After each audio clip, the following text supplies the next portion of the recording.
Picture this: a woman dragged through the mud-soaked streets of medieval London, her bare feet bleeding on the cobblestones, crowds jeering as she's forced into a cage, barely large enough to stand in. Her crime? Speaking her mind. What if I told you that this was considered merciful, compared to what awaited other women behind the stone walls of medieval prisons?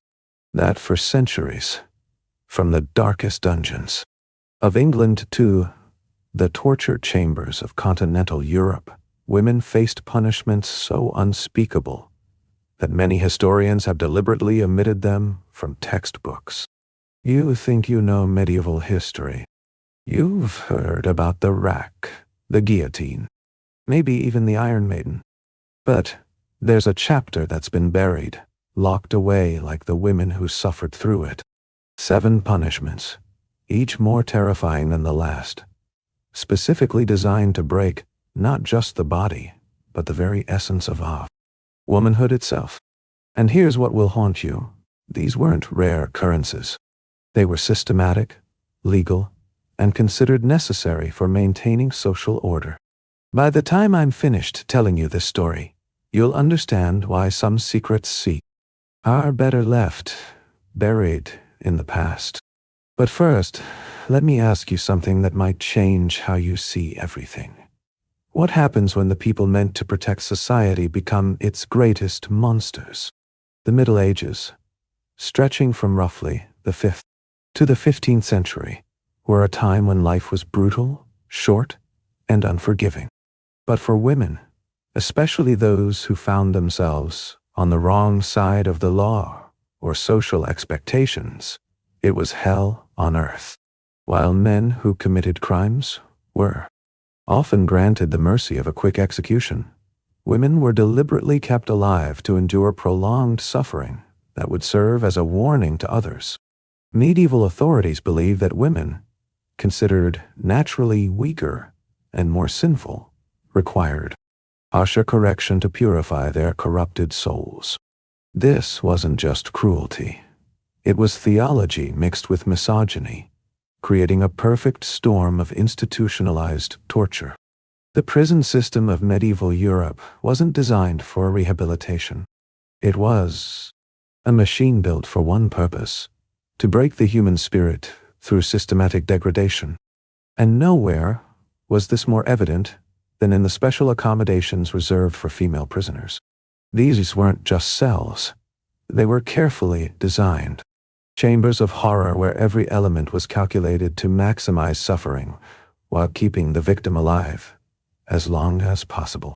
The records that survive, fragmentary and often sanitized by squeamish scribes, only hint at the full extent of what happened in those dark places. But what we do know is enough to understand that being a woman in medieval times meant living under the constant threat of punishments that would make death seem like a blessing. Here's something most historians won't tell you. The entire system was built on a foundation of sexual control and religious fanaticism. Women who stepped out of line weren't just criminals. They were seen as agents of the devil himself, their very existence a threat to the natural order established by God. And the punishments, they were designed not just to hurt, but to humiliate, to strip away every shred of dignity and humanity until nothing remained but a broken shell that could be displayed as a warning to others. But before we descend into the 7 circles of this particular hell, you need to understand the world that created these horrors. Medieval society was rigidly hierarchical, with women occupying a position somewhere between property and livestock. The law, written and enforced exclusively by men, viewed women as inherently evil beings who needed to be controlled through fear and violence. This wasn't just prejudice.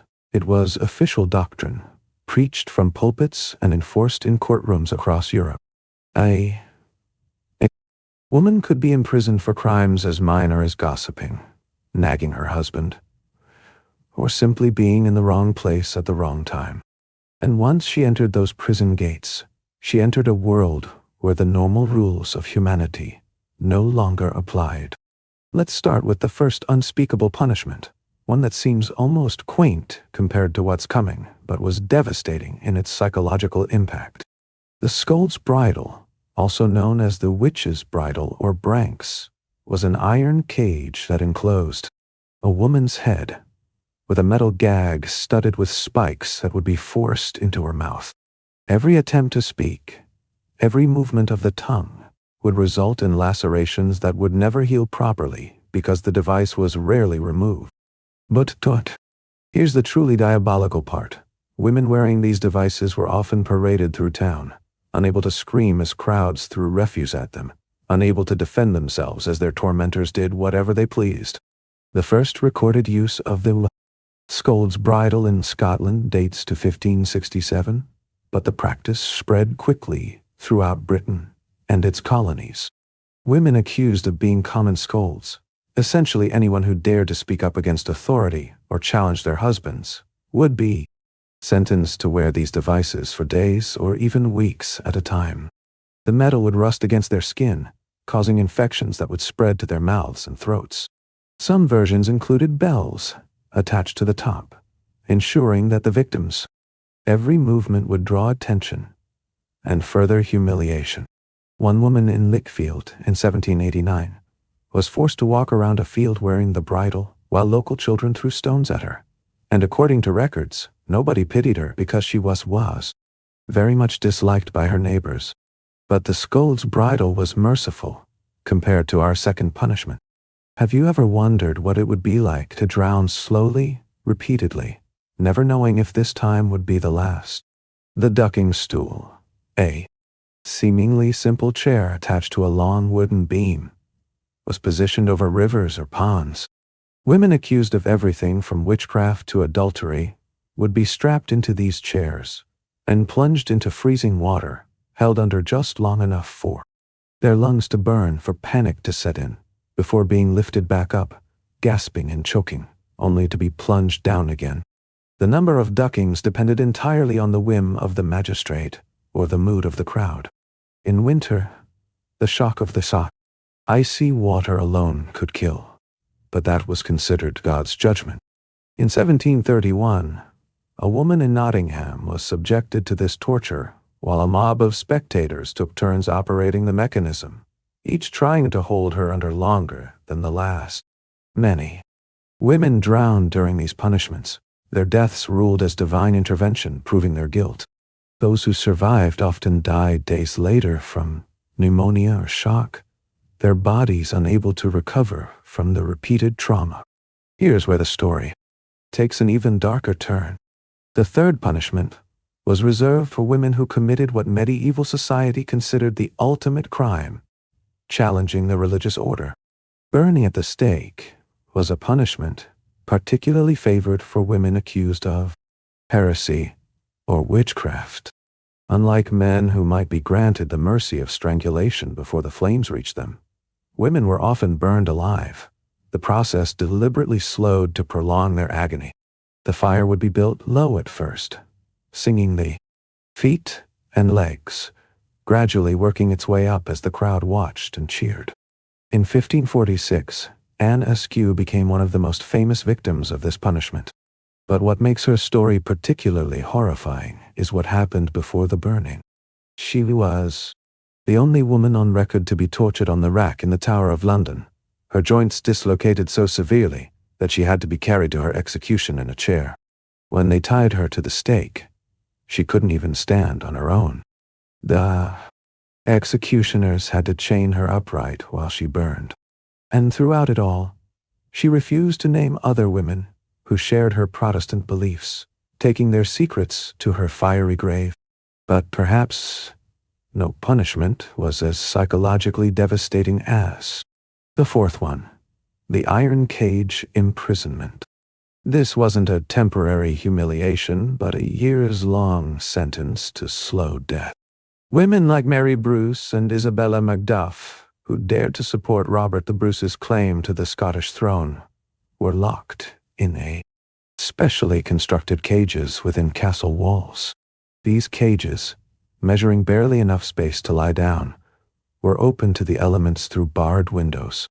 For 4 years, Mary Bruce survived in a cage at Roxburgh Castle, unable to stand fully upright, unable to escape the smell of her own waste, unable to do anything but slowly waste away, while guards and visitors gawked at her like an animal in a zoo. Imagine spending 4 years in a space smaller than a modern bathroom, with no privacy, for your most basic needs, with guards who saw you as less than human. The psychological torture was as severe as the physical. Many women in these cages lost their minds long before their bodies gave out, spending their final months or years in a state of complete madness, talking to imaginary companions, or reliving memories of freedom that seemed more like dreams than reality. Isabella Macduff's health was so destroyed by her 4 years of cage imprisonment that she died shortly after being moved to more comfortable quarters, her body unable to recover from the prolonged torture. The fifth punishment brings us to the darkest corners of medieval dungeons, places where the normal rules of humanity ceased to exist entirely. Deep beneath castles and monasteries, in cells carved from solid rock where no light ever penetrated, women were subjected to conditions that defy description. These underground dungeons were typically reserved for female prisoners, located at the deepest levels, where moisture was constant and the walls wept with condensation. A typical cell measured about 10 feet by 10 feet and housed between 10 to 20 women, forcing them to sleep standing up or piled on top of each other like corpses. The stench in these places was beyond imagination. Women were forced to defecate and urinate where they slept, creating an environment so toxic that even guards avoided staying near the cells for long. The straw provided for bedding, when it was provided at all, was never changed, accumulating months or years of human waste, blood, and rotting food. Diseases spread like wildfire in these conditions. The bubonic plague, tuberculosis, and syphilis decimated prison populations, while women developed infected ulcers from lying on wet, contaminated surfaces. Lice, fleas, and rats were constant companions, spreading disease and feeding on the weakened prisoners. But here's what the historical records try to hide. Sexual violence was not just common in these tower dungeons. It was systematic. Guards saw female prisoners as property to be used for their entertainment. Younger women were regularly raped, while older ones suffered other forms of physical violence. There was no legal recourse for these victims. The testimony of a prisoner held no value in medieval courts. Many women became pregnant during their imprisonment, giving birth on the cold, dirty floors without any medical assistance, often dying from complications. And the children? If they survived birth, they were often left to die of hunger or cold, or sold as slaves to religious institutions. The sixth punishment was perhaps the most insidious because it masqueraded as mercy. Public humiliation, through marking and status degradation, didn't kill the body, but it destroyed the soul. Women convicted of adultery were forced to wear letters on their clothing, an A for adultery, branded into their flesh or sewn onto their garments in scarlet thread. But this wasn't just about wearing a sign. It was about complete social death. These women lost all rights as citizens, couldn't enter churches, couldn't trade in markets, couldn't even speak to their own children without permission.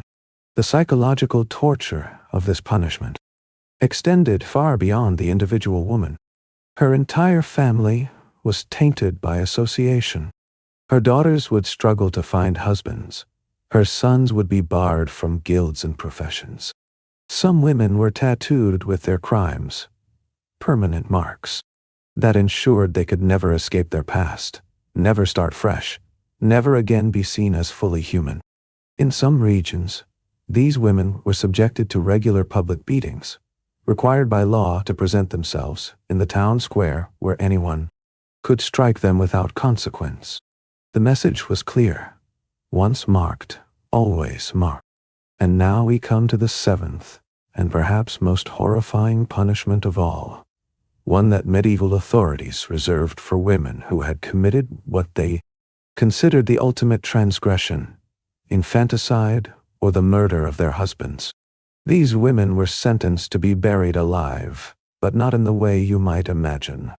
They would be placed in a shallow grave, often with their hands tied, and dirt would be slowly shoveled over them while they were fully conscious. The crowd would watch as the woman struggled, as the dirt filled her mouth and nose, as her movements became increasingly desperate, and then gradually stilled. Sometimes, to prolong the spectacle, they would bury the woman up to her neck first, leaving her head exposed while they decided whether to finish the job or let her die slowly from exposure and dehydration. In parts of Germany, this punishment was sometimes combined with impalement, where a stake would be driven through the woman's body before the burial began. The records describe crowds gathering for these events like festivals, bringing food and drink, making a day of watching a woman die by inches. But here's something that will haunt you. These weren't isolated incidents. These were legal, sanctioned punishments carried out by the very institutions meant to protect society. Priests blessed these tortures as necessary for salvation. Judges pronounced these sentences believing they were doing God's work. Entire communities participated in these horrors, convinced that women's suffering was not just justified but righteous. The legacy of these punishments extends far beyond the medieval period. The systematic dehumanization of women, the use of sexual violence as a tool of control, the idea that women's bodies are public property to be punished and displayed, these concepts didn't die with the Middle Ages. They evolved, became more subtle, perhaps, but never truly disappeared. When we look at modern cases of gender-based violence, at the ways women are still punished for speaking out, for refusing to conform, for simply existing in spaces men think they shouldn't occupy, we're seeing echoes of these medieval horrors. The women who survived these punishments, the few who lived to tell their tales, emerged as broken shadows of their former selves. Many were permanently disabled from the torture, unable to walk properly from damaged joints, unable to speak clearly from scarred tongues and throats, unable to bear children from the sexual violence they endured. Medieval society offered no rehabilitation, no support, no acknowledgement of what had been done to them. They were often rejected by their own families, forced to live as beggars or prostitutes, continuing to be punished long after their official sentences had ended. What's particularly chilling is how meticulously these tortures were documented, not as crimes against humanity but as necessary procedures for maintaining order.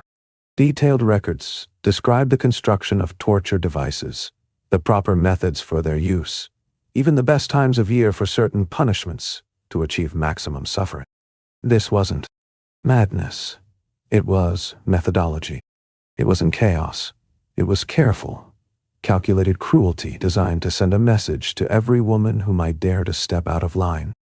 And yet, despite everything, some women resisted. Anne Askew refused to recant her beliefs, even as her bones were broken on the rack. Mary Bruce survived 4 years in a cage and lived to see her brother victorious. Isabella Macduff chose to crown a king, knowing it would mean her destruction, and she faced that destruction with courage. That should humble us all. These women's strength in the face of unimaginable horror reminds us that even in humanity's darkest moments, there are those who refuse to be broken. The truth is, we'll never know the full extent of what happened in those medieval prisons.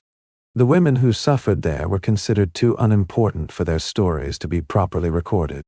What survives are fragments, glimpses of horror that suggest far worse things we'll never know about. How many women died in those dungeons without anyone recording their names? How many suffered tortures that were too terrible even for medieval scribes to document? How many simply disappeared, erased from history, as if they never existed? As we reach the end of this dark journey through history's hidden chambers, there's one more revelation I haven't shared with you yet. In the archives of the Vatican, locked away in sections most researchers will never see, there are documents that describe punishments so horrific that even the medieval church eventually banned them. Punishments that combined elements of all 7 tortures we've discussed into elaborate rituals of suffering that could last for months. But those stories, those final, unspeakable truths about what humanity is capable of when it declares someone less than human, those will have to wait for another time. What you've heard today is just the beginning. There are more stories, more hidden truths about medieval justice that would make even these horrors pale in comparison. Stories of children forced to watch their mothers tortured, of entire communities of women disappeared into underground prisons that officially didn't exist, of medical experiments inducted on female prisoners in the name of understanding the female disease of hysteria. If this glimpse into history's darkest corners has opened your eyes to truths that needed to be told, then you understand why these stories matter. Not because we should dwell on horror, but because forgetting the past condemns us to repeat it. The women who suffered these unspeakable punishments deserve to be remembered, their stories told, their suffering acknowledged. They were someone's daughters, mothers, sisters. They were human beings who deserved dignity and justice, but received only cruelty and death. So I leave you with this thought. Every time a woman is silenced, every time she's punished for speaking truth to power, every time her suffering is dismissed as hysteria or exaggeration, we're not as far from those medieval dungeons as we'd like to think. The methods may have changed, but the impulse to control, to punish, to break women who refuse to conform, that darkness still lurks in the corners of our supposedly civilized world. If you want to ensure these stories aren't forgotten, if you believe that bearing witness to history's horrors is the first step to preventing their repetition, then subscribe to this channel. Hit that notification bell so you don't miss the next revelation, the next hidden truth that someone doesn't want you to know. Leave a comment below telling me what shocked you most. What piece of this dark puzzle made you see history differently? Because your engagement, your willingness to face these uncomfortable truths, that's what keeps these stories alive. What ensures these women didn't suffer in vain. Share this video with someone who thinks they know medieval history. Someone who needs to understand that the past isn't as distant as we'd like to believe. Until next time, remember, the most dangerous histories are the ones they don't want you to know.